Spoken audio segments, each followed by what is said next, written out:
ฮลโหลสบายดีทุกคนสบายดีแม่บ้านสบายดีอุ่นสบายดี FC ทางภายในและต่างประเทศมื้อนี้เขาก็มีข่าวดีมาแจ้งให้พี่น้องลาวเฮาอยู่ที่สหรัฐอเมริกาได้ฮู้เนาะพี่น้องเนาะเกี่ยวกับว่าทีมเยาวชนลาวเฮาเป็นทีมนักกีฬาบานเตะที่มีอายุต่ำกว่า12ปีถือว่าเป็นทีมเยาวชนลาวที่มีชื่อเสียงโด่งดังไปทั่วโลกโดยเฉพาะทีมนี้มีชื่อเสียงอยู่ที่สปป.จีนหรือว่าอยู่ประเทศจีนนั่นเองเนาะนอกจากว่าทีมจะมีชื่อเสียงแล้วเจ้าของสโมสรทีมก็มีชื่อเสียงดังกว่านักกีฬาในทีมอีกเนาะเพราะว่าอย่างเพิ่นเป็นบุคคลที่ว่าสร้างน้องๆเยาวชนลาวเฮาให้ไปไกลถึงระดับโลกกับว่าแมนอันนี้แม่นน้องๆเพิ่นได้แซมมาหลายประเทศหลายบอลถือว่าได้แซมโลกเนาะเก่งแซมของเพิ่นเนาะเพิ่นก็ได้แซมมาจากประเทศจีนเด้แล้วก็แซม2ปีซ้อนมาจากโปรตุเกสได้อันดับ1แม่นแล้วเนาะแล้วนอกจากนั้นเนาะความภูมิใจอันที่ว่าเป็นความภูมิใจที่สุดของพี่น้องลาวเฮาก็คือเจ้าของสโมสรเพิ่นก็เป็นคนลาวเฮาที่อยู่สหรัฐอเมริกานั่นเองซึ่งเพิ่นมีความรักในบ้านเกิดเพิ่นอยากไปพัฒนาเยาวชนลาวให้ไปไกลถึงระดับโลกณปัจจุบันนี้เพิ่นก็ได้แสดงให้เห็นว่าความตั้งใจของเพิ่นและก็ความสามารถของเด็กน้อยเยาวชนลาวเฮาเฮ็ดให้ทุกคนทั่วโลกได้เห็นว่าเด็กน้อยลาวเยาวชนลาวก็บ่ได้น้อยหน้าประเทศอื่นใดเนาะพี่น้องเนาะซึ่งสามารถคว้าแชมป์ได้จนก้าวมาถึงณปัจจุบันนี้ถือว่าได้แชมป์โลกและมมานี่เนาะอีกอาทิตย์หน้าเนาะอาทิตย์หน้าน้องๆก็จะมาแข่งขันกีฬาบานเตะอยู่ที่สหรัฐอเมริกาเนาะมาแข่งนี่ก็ถือว่ามีตามที่เฮาได้ยินข่าวมาแต่ว่ายังบ่คอนเฟิร์มเนาะคือว่ามี50ประเทศที่จะเข้ามาแข่งขันอยู่ที่สหรัฐอเมริกาเกี่ยวกับการเตะบานของเด็กน้อยเยาวชนในนั่นก็มีประเทศลาวเฮาเข้าร่วมนั่นเองเนาะพี่น้องเนาะเฮาจะมาเบิ่งว่าสเกจูหรือว่าตารางที่น้องๆเพิ่นมาฮอดสหรัฐอเมริกานั่นเพิ่นจะมีกิจกรรมอันใดแดไอ้วุ้นลองเว้าเบิ่งดูโอเคเนาะชิคาโกเนาะเพิ่นสิมาฮอดวันที่24เดือน8เพิ่นจะพักอยู่หั่น3มื้อวันนี้เพิ่นสิไปต่ออยู่รัฐมินนิโซตาเซนต์พอลมินนิโซตาเนาะสเกจูของเพิ่นตอนฮอดวันศุกร์วันที่28 8:00 นเพิ่นสิไปเที่ยวมินนิโซตาแคปิตอลเนาะไปท่องเที่ยวอยู่หั่นแล้วก็ตอนเที่ยง 12:00 นเพิ่นสิไปเที่ยวอยู่ Herman's Village แล้วก็จะกินข้าวอยู่แถวๆนั้น Herman's Village แล้วก็ 6:00 นแลงเพิ่นก็สิไปwarm welcome dinner อยู่ห้านอาหาร Unison Restaurant อยู่ Banquet Hall เป็นฮอลล์ได้นี่เพิ่นโอ้ต้อนรับได้ดีแล้วก็ต่อมามื้อวันเสาร์ออกัสวันที่29 8:00 นActivity begin เนาะแล้วก็8:30 นWIG นากาเริ่มซ้อมบาน scrimmage แบบว่าซ้อมเล่นจะเสียกับทีมอื่นแล้วก็เป็น Sunday ออกัส30เนาะ2:30 นตอนเที่ยงฮอด5:00 นตอนเที่ยง WIG เป็นเวลาซ้อมกับเจ้าซ้อมบานหลังจากนั้นเพิ่นก็เตรียมตัวไปต่อรัฐเทนเนสซีหลังจากที่ทีม WIG นาก้ามาฮอดสหรัฐอเมริกาก็จะได้รับการต้อนรับจากสมาคมฮักบ้านเกิดนั่นเองเนาะพี่น้องเนาะทางสมาคมเพิ่นก็จะให้การต้อนรับน้องๆแล้วก็ต้อนรับโค้ชแล้วก็ต้อนรับเจ้าของสโมสรนั่นเองให้ความต้อนรับแบบอบอุ่นแบบลาวๆเฮาเนาะพี่น้องเนาะถ้าหากว่าผู้ใดอยู่ใกล้เนาะทางอยู่ที่ได้ยินข่าวถ้าหากว่าอยากไปเยี่ยมยามพี่น้องอยากไปขอลายเซ็นน้ำน้องๆบอเนาะไปติดตามใกล้ชิดถ่ายรูปบอเนาะถ้าหากว่าใครอยากไปเป็นสปอนเซอร์หรือว่าอยากไปสนับสนุนน้องๆอันนี้แมนเพิ่นก็ถือว่าเปิดให้ทุกคนได้เข้าไปสัมผัสกับน้องๆว่าซั่นซะเพิ่นก็ใครอยากได้แนวเสื้อซูเวเนียร์เนาะเพิ่นก็มีขายให้พร้อมแม่อันนี้เป็นที่ระลึกเนาะจากทีม WI นากาเนาะแม่นแล้วเนาะพี่น้องบ่ว่าคนลาวเฮาเนาะถ้าหากว่าผู้ใดที่ว่าบ่สามารถไปได้เฮา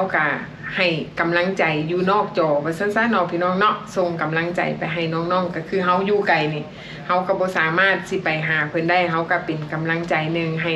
น้องๆสู้ๆเนาะพี่น้องเนาะแต่ว่า1ปีที่ผ่านมาเฮาก็ได้เห็นการเปลี่ยนแปลงของน้องๆถือว่ามีการพัฒนาไปหลายเติบเพราะว่าหยังเพราะว่าความภูมิใจของพี่น้องลาวเฮาหรือว่าคนลาวเฮาบ่ว่าจะอยู่ภายในประเทศลาวหรือว่าอยู่ต่างประเทศอันนี้เป็นความภูมิใจอันนึงที่แบบว่าเด็กน้อยเยาวชนเฮาสามารถไปไกลถึงระดับโลกโดยที่บ่ได้น้อยหน้าประเทศใดเลยโดยผ่านการให้ความสนับสนุนจากคนลาวเฮาเนาะจากเจ้าของสโมสรเพิ่นเป็นคนลาวที่อยู่สหรัฐอเมริกาเพิ่นบอกว่าเพิ่นมีความหักในบ้านเกิดเพิ่นอยากไปสร้างเยาวชนลาวให้มีชื่อเสียงเนาะให้มีโอกาสได้ไปถึงระดับโลกตอนนี้แม่นตอนเขาเจ้ายังน้อยอยู่เนาะเพิ่นก็จะพยายามสร้างเยาวชนลาวเฮาให้ไปไกลถึงบนโลกเพิ่นว่าเด้ สำหรับโค้ชเนาะบ่มีชาติอื่นมาปน แม่น มีแต่คนลาว คนลาว ล้ ล้ว วน น ๆ ๆ แม่ แม่น นแม่นอันนี้คือความภูมิใจโดย แม่น ที่แบบว่าเพิ่นบ่เอาโค้ชต่างประเทศ เพิ่นเอาโค้ชของคนลาวเอง สร้างนอกจากว่าเพิ่นจะสร้างน้องๆเยาวชนลาวให้ไปไกลถึงระดับโลกเพิ่นก็ยังสร้างโค้ชของคนลาวให้มีประสบการณ์มีฝีมือติดอันดับโลกก็ว่าแม่นเนาะ แม่น นอกจากนั้นเพิ่นยังบ่แม่นว่าแต่ทีมน้องๆดังอยู่ต่างประเทศโดยเฉพาะแม่นประเทศจีนนี่ถือว่าดังหลายโค้ชของจีนนี่โอ้ถือว่าสุดยอดเนาะสุดยอดของที่ว่าคนจีนที่เขาเจ้าคัดเลือกคนของเขาแล้วเขาเจ้าได้มาเห็นคนลาวมาเห็นโค้ชคนลาวเขาเจ้าย่องเนาะย่องหลาย สำหรับยูจีนเนาะเพิ่นก็ได้รับนักเตะเขาไปเตะทัวร์นาเมนต์ซอยอยู่ประเทศจีน แม่นที่ปี2025เนาะที่ไปทัวร์นาเมนต์ก็เจ้ารับระหว่าง 2-3 คนนี่แหละ แม่น แต่ออกจากทีม WIG นาคานี่ แม่น ไปเตะซอยกับเจ้า นอกจากนั้นทีมเยาวชนลาวเฮาสร้างชื่อเสียงอยู่ประเทศจีนแล้วโคศกที่ภาคเกี่ยวกับกีฬาบานเตะนี่เนาะถือว่าให้การยอมรับแล้วจนแบบว่าโอ้สุดยอดของแบบว่าเยาวชนลาวเลยเราว่าเด้เราบ่เคยเห็นว่าเด็กน้อยเยาวชนลาวสิเก่งปานนี้อันนี้ถือว่าเกินคาดหมายว่าซั่นซะ แม่น เนาะ เฮาฮู้ยินตอนเฮาไปเที่ยวลาว2025ว่าเยาวชนเฮาได้แชมเปี้ยนชิพว้าวเฮาก็ตกใจแบบภูมิใจแบบเห็นเขาเจ้าไปรับเอาโทรฟี่นะ แม่น อันดับหนึ่งของโลก เนาะ คือเบิ่งอันดับหนึ่งของโลกบ่แม่นอยู่ในลาวเด้อันนี้ของโลก ของโลก อันนี้ครั้งแรกที่เฮาได้ฮู้ยินแบบนี้ แม่ เฮาภูมิใจที่สุดเลย ในขณะที่เฮาได้ไปสัมภาษณ์เจ้าของสโมสรเฮาได้ไปเห็นน้องๆว่าเขาเจ้าอยู่กินแนวใดเฮาไปเห็นสโมสรของเพิ่นบอลที่อยู่ภาคเซาแล้วเฮาก็ได้ไปเห็นโค้ชเฮาได้ไปสัมภาษณ์ตัวจริง มันเห็นเฮาตื้นตันใจเนาะเว้าไปนํเลย มันเห็นเฮาแบบว่าเสียงสั่น แม่น ความดีใจของเฮาเนาะมันเห็นเฮาแบบว่าตื้นตันใจจนสิให้ แม่นเฮาไปเบิ่งในห้องโทรฟี่ของเพิ่นเนาะโอ้เตรียมไปด้วยสีมือ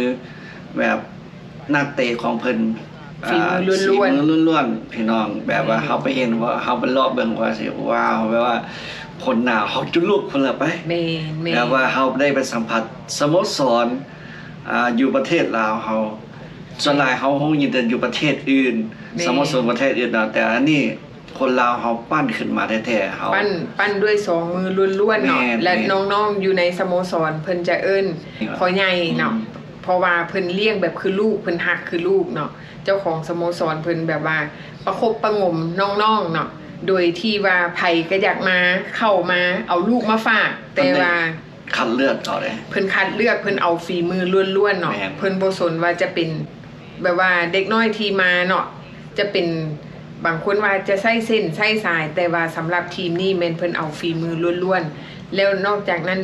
เด็กน้อยที่อยู่ในสโมสรที่เพิ่นรับมาเนาะก็จะเป็นเด็กน้อยที่ว่าอยู่ต่างแขวงก็มีเด็กน้อยที่ด้อยโอกาส แต่ว่ามีความสามารถ แม่น ที่ว่ามีความเก่งเนาะเพิ่นก็เอามาอยู่นำ แม่นเพิ่นกลับมาฝึกมาซ้อมเอาเนาะ แม่ เพิ่นแบบมองเห็นแบบมีพรสวรรค์ แม่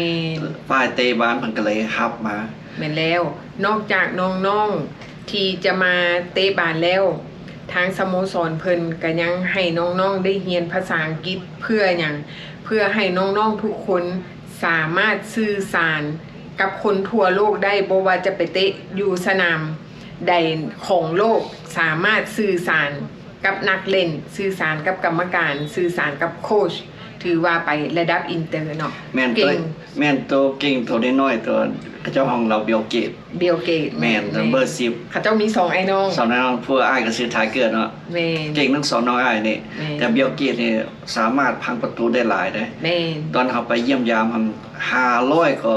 โกประตู ประตูแม่ แม่น แม่ ฮะ น ว่าตัวนี้หน่อยว่าเก่งเด้ แม่ เขาก็เลยสัมภาษณ์เพิ่นเนาะว่าเพิ่นพ่อแม่เพิ่นเป็นนักเตะบาสมาก่อนบ่เพิ่นว่าบ่ แม่นพ่อแม่ก็เป็นคนธรรมดา คนธรรมดา ชาวบ้านธรรมดาเนาะ แบบแต่ เพิ่น ว่า เพิ่นเห็นอ้ายเพิ่นเตะบาสเพิ่นก็เลยจิตใจมาก แม่ นะ ใจล้วน จิตใจล้วน ๆแม่เนาะเฮาอันนี้ต้องเป็นเฮาต้องแบบว่าหนึ่งมาน้องๆมีความอดทน มีระเบียบวินัย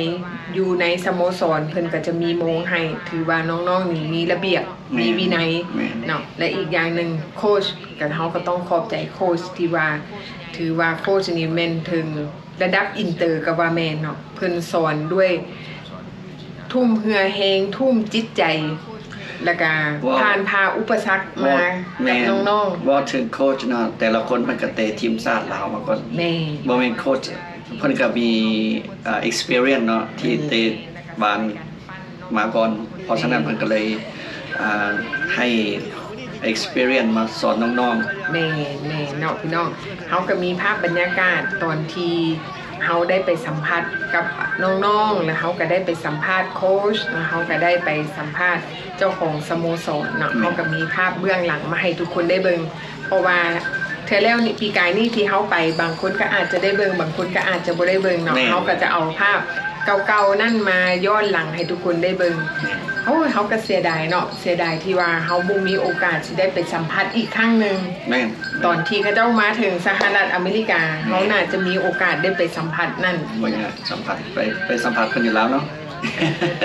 ถ้ามีโอกาส โอเค ถ้าหากว่ามีโอกาส แม่ โอเคเนาะพี่น้องอันนี้ก็ถือว่าเป็นข่าวดีข่าวหนึ่งที่เขาเอามาเล่าให้ทุกคนได้ฟัง